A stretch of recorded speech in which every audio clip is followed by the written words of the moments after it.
House has not yet returned due to health concerns. And joining us live from our nation's capital, Senator James Lankford. Senator Lankford, thank you, sir, for taking the time to join us this morning.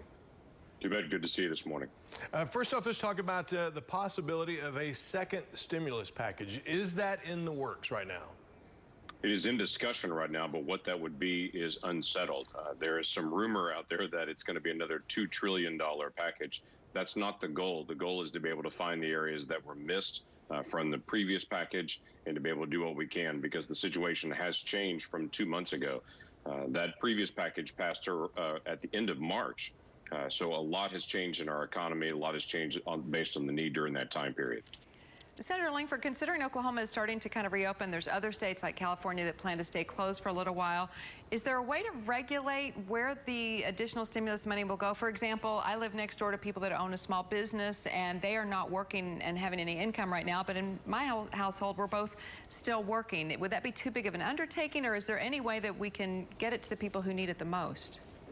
There is a way to do that, but it's not fast or efficient, and that's the challenge. During the previous CARES Act bill, it was the Paycheck Protection Program designed for small businesses and nonprofits to be able to make sure that they can apply. If they have a need, they go through a rapid process, usually within 24 to 36 hours.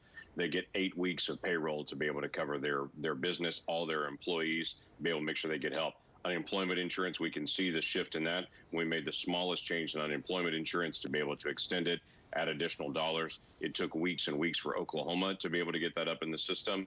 There are many states around the country that still don't have their system up, and it's still way behind. So small changes in government take a very, very long time to implement across 330 million people that's in the country.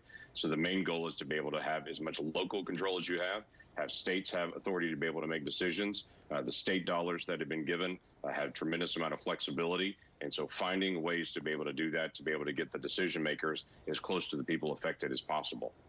And Senator Lankford, during this pandemic, the purchase of gun sales have gone way up. And I understand that you have some concerns for people who are purchasing those guns, that the background checks taking longer than necessary. Is that a concern for you?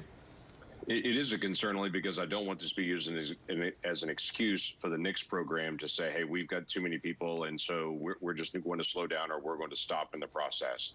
That is a constitutionally protected purchase, so they need to be able to go through the purchase in a normal, regular format on that.